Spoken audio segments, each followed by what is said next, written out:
basically got 4 days left. We'll hopefully get an opportunity to practice tonight.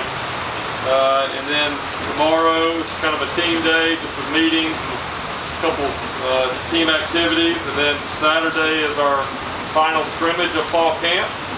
And we'll do that right out here in our practice fields. And then Sunday, the guys will come in to review the scrimmage tape.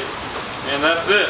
Classes start on Monday, and we enter our 20-hour week, which is typical of when the fall classes start.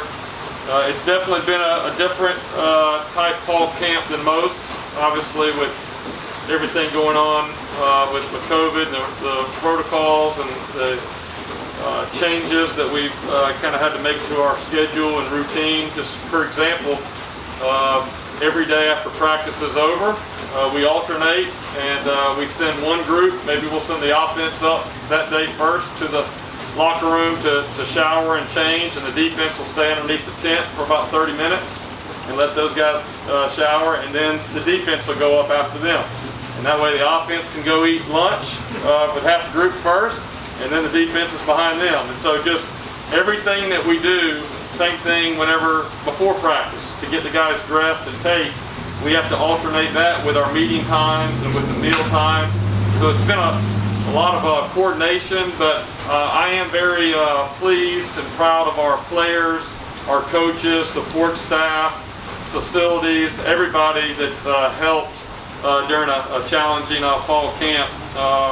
It has really gone very smoothly, even with all those challenges.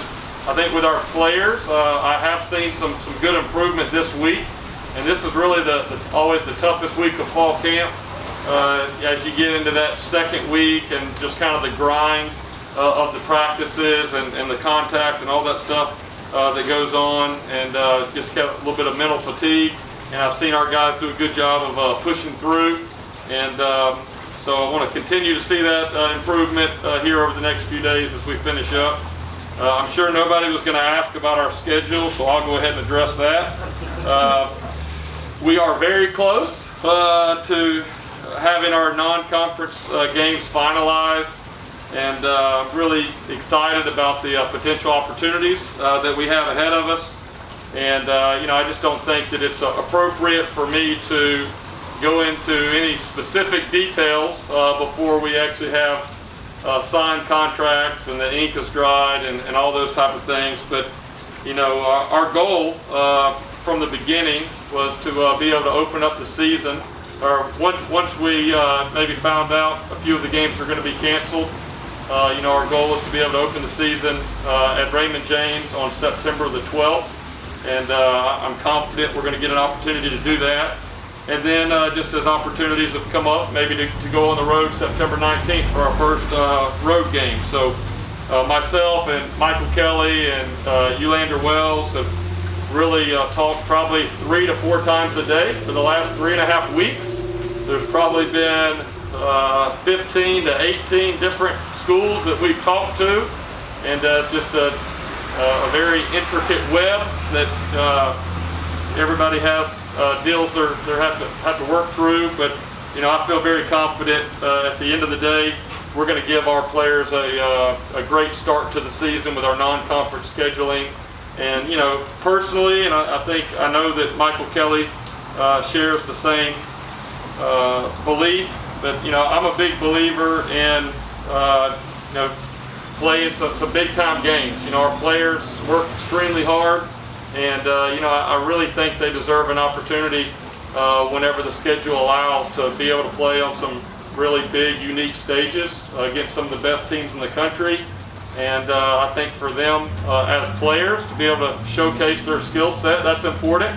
And then for us as a program, we're still a young program, and we're building our brand and reputation. And just coming from the previous school that I came from, we didn't build that program by looking at trying to dodge people in the schedule. We were actively recruiting to be able to play some powerhouse teams, and I'm excited with the opportunities that we're going to have here in the future. And then one other note, just on an unfortunate side, we have had 2 injuries to 2 young men that's going to keep them out of the 2020 season.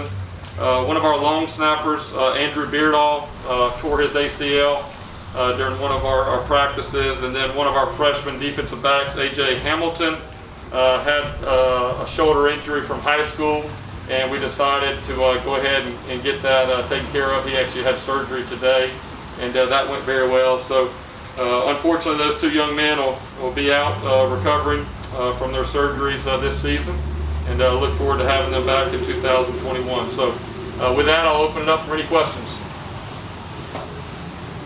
Can you give us an update on COVID testing? Are your team still in the clear? Yes, I would say, kind of talking about, again, finishing up fall camp.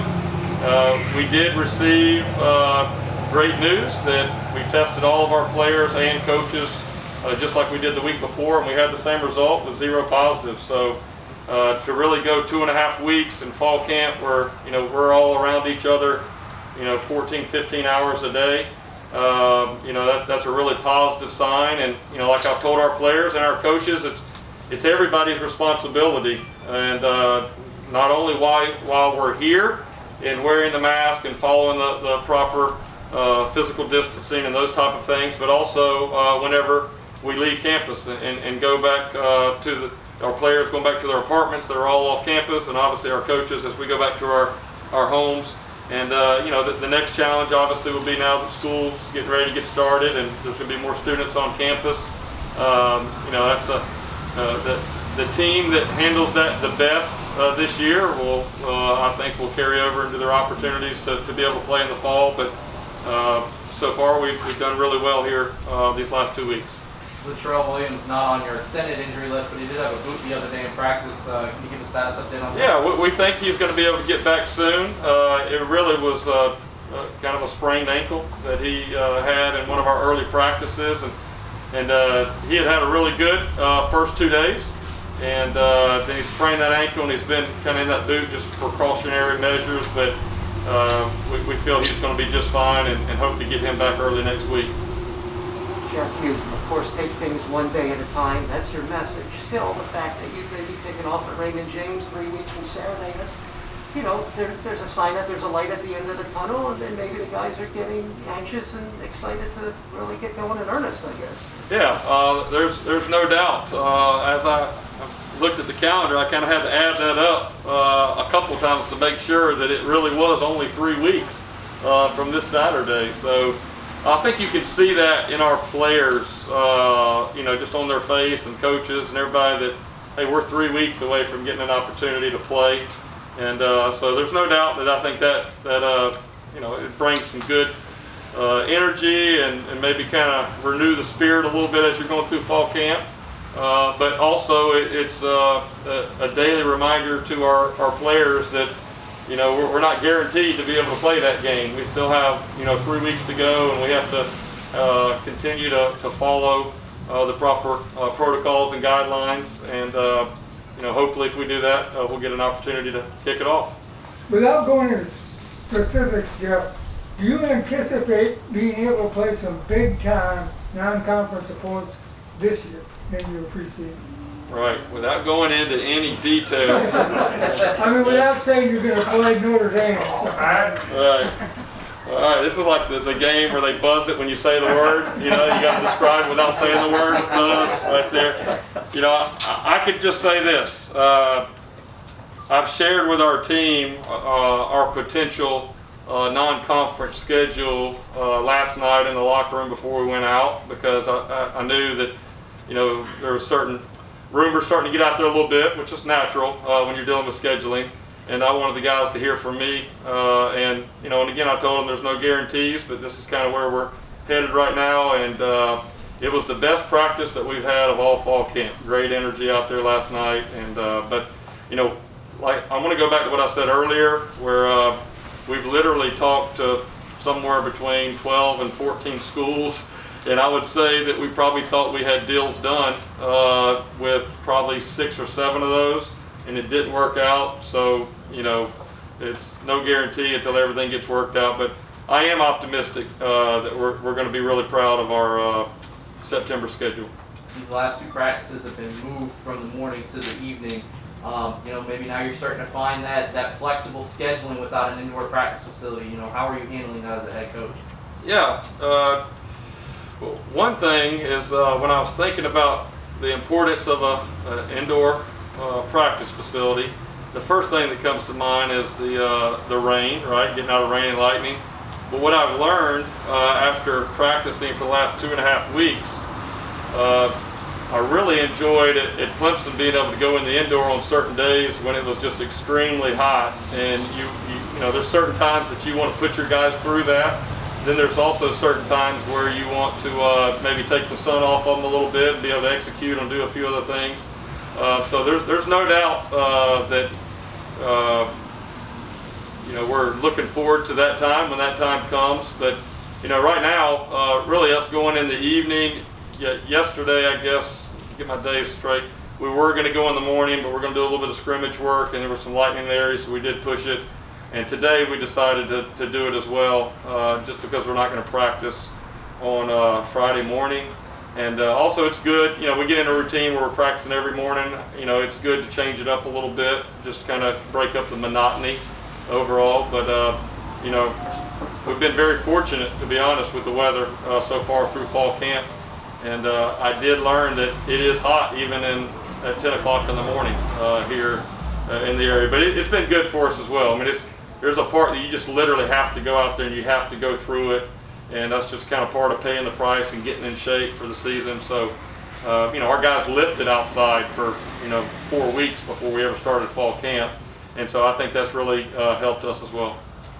Would you anticipate traveling in a westerly direction for September 19th game? Westerly. Okay. All right. I would say north from Tampa. How about that?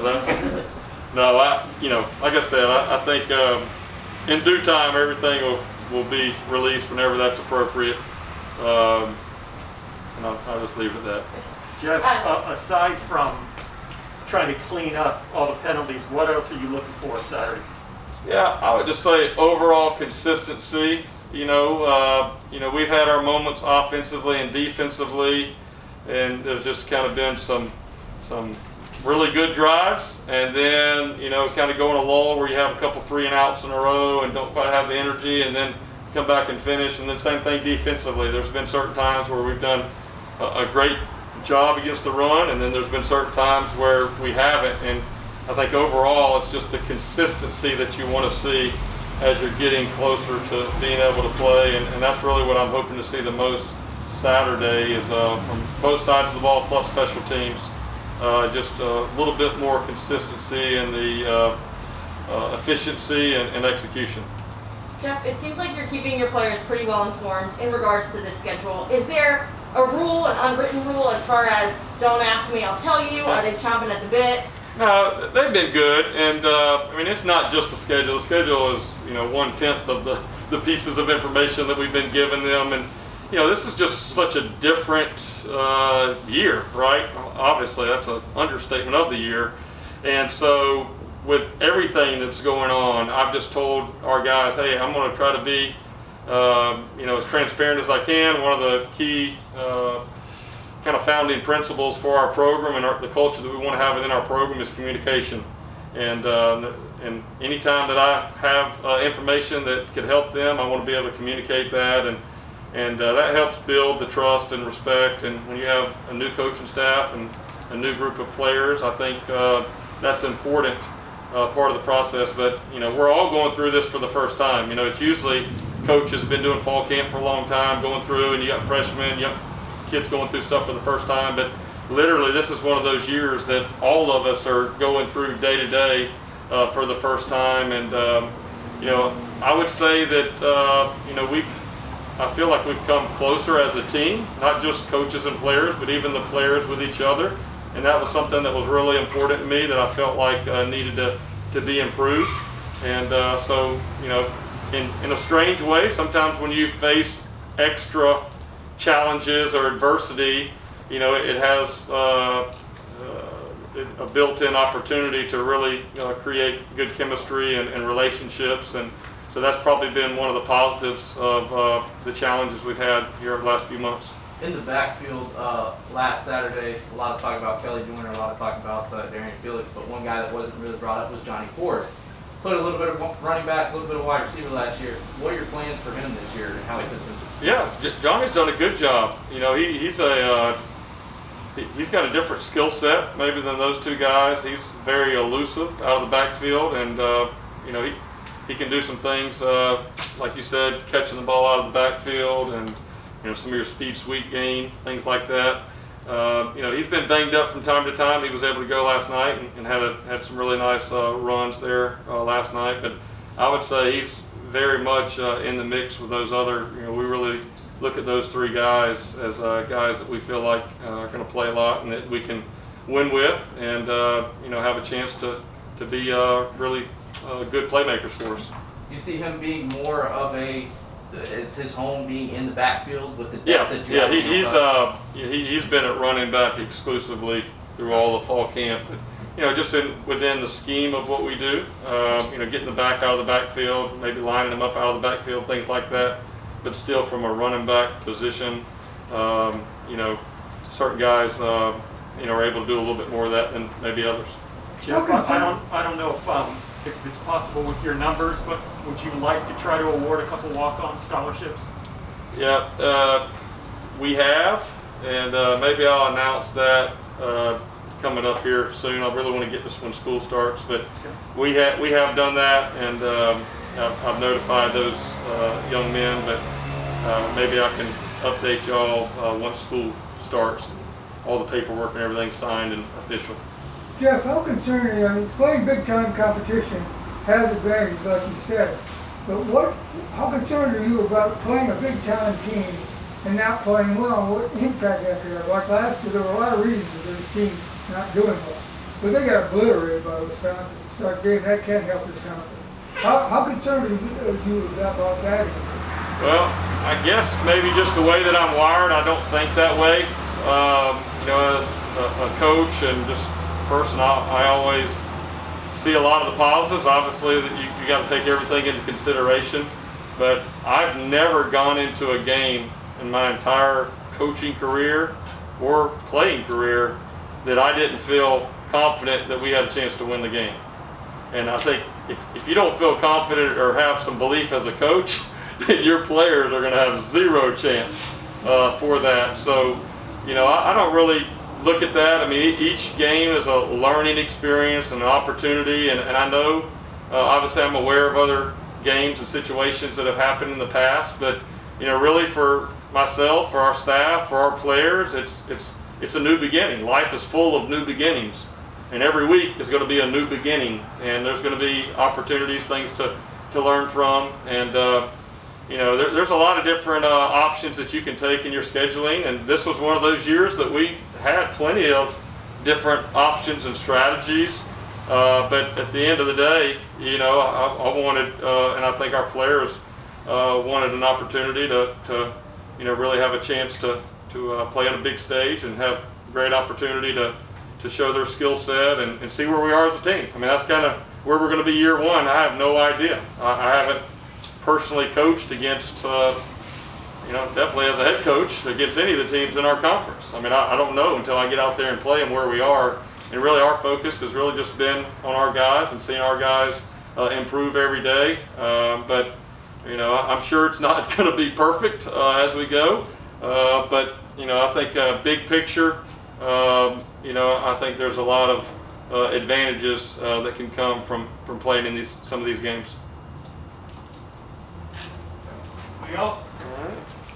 Thank you. Thank you, Appreciate it. Thank you. Thank you.